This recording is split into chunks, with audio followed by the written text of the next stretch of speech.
Greetings to all of you. Mwanambala Sijja.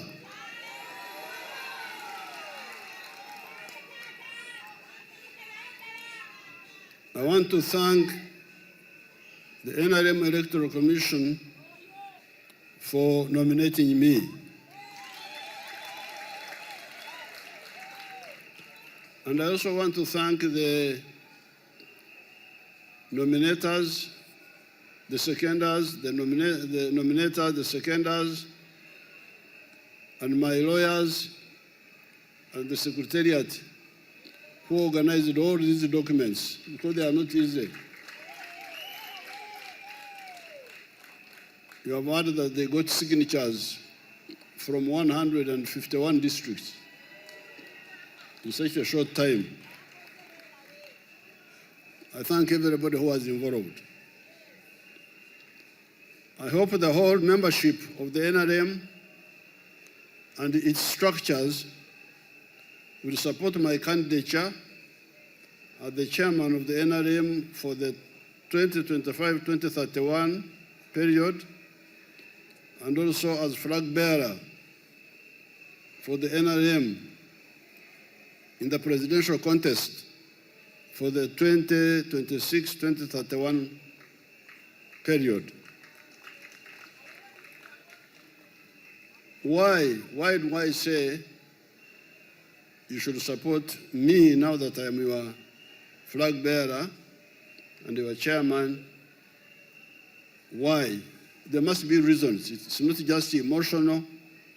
There must be reasons. It is because I stand here on behalf of the very NRM that started as a student movement in 1965. This is 60 years ago.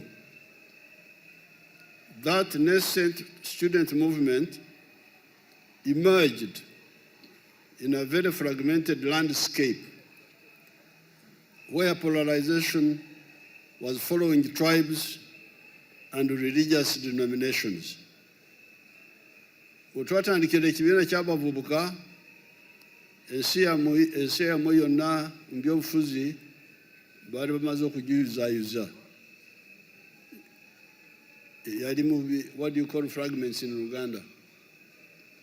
In Uganda fragments bazisa batya? Your Excellency, bubajjo bajjo. Bubajjo bajjo. Ebyobufuzi byali kati birimu obubajjo bajjo. Engusyo, Linyankole. Fragments. That's how Uganda was, politically. That political fragmentation made governance impossible because no fragment could master a majority in an election. In 1962, no party could get more than even 40%. Because they had fragmented the people in Engusyo, Obshorogoto, fragments of a calabash or a pot.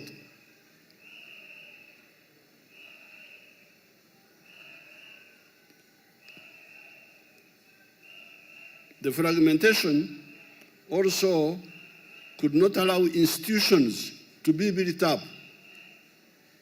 So the fragmentation made governance impossible because you couldn't get a majority.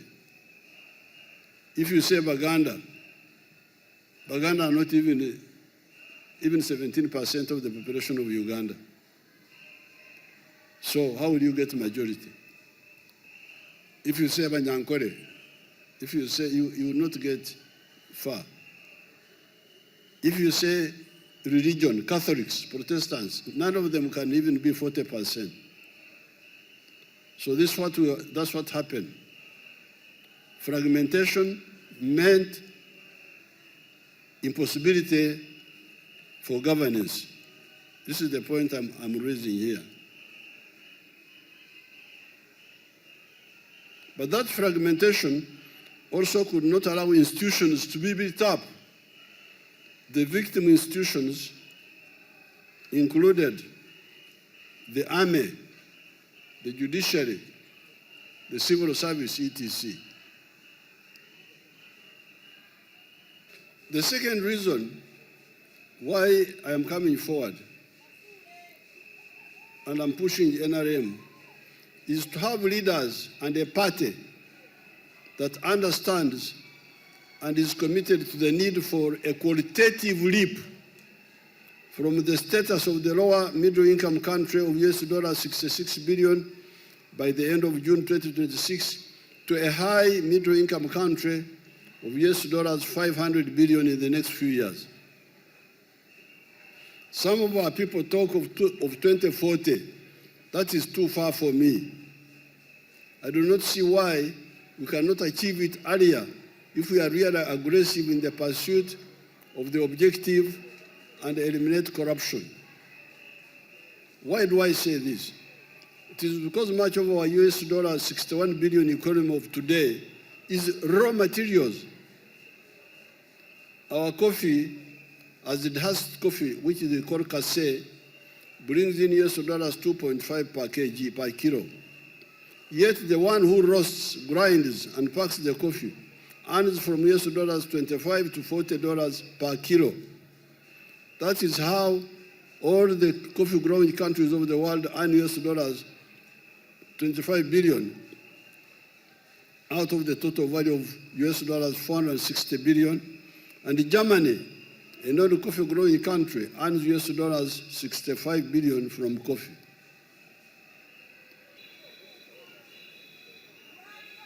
I cannot end this short address without congratulating the millions of the newly elected NRM structures leaders from the villages upwards. It is so pleasing to see so many mainly young people coming up at the new crop of the NRM leaders. It is now your chance to show that you can lead well. In order to manage politics successfully, as we, your predecessors, manage you to do, you need to know that productive politics is about ideology, which means philosophy, ideology, and strategy, and not just about biology. My immediate advice to you is to be wealth creators, if you are not one already, so that you do not look at leadership as a means of living. Job, mulimo. Don't look at obukulembeze as a mulimo. Political leadership is about okwerwanako, the people electing you to fight for their interests, and not about being mupakasi, omukozi ow'empeera, the hired shepherd that Jesus talked about in the book of John, chapter 10, verses 11 to 18.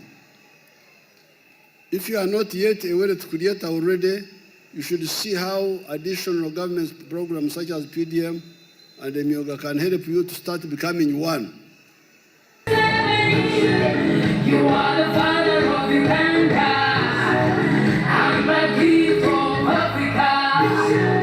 And I'm men and women all around. Say us to my God. You are the best. This country has never heard.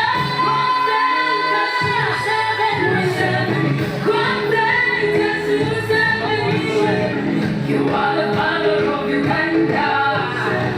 I'm a gift of Africa.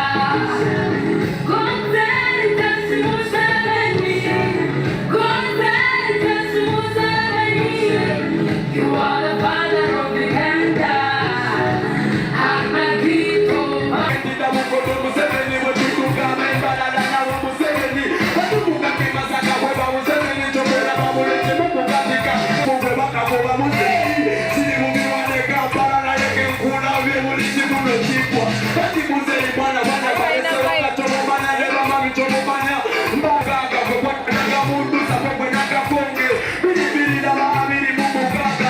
In the one hand was the news.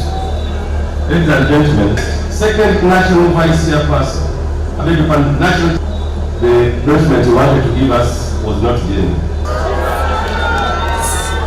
Youth league.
Nakali mamu kubete ya gate.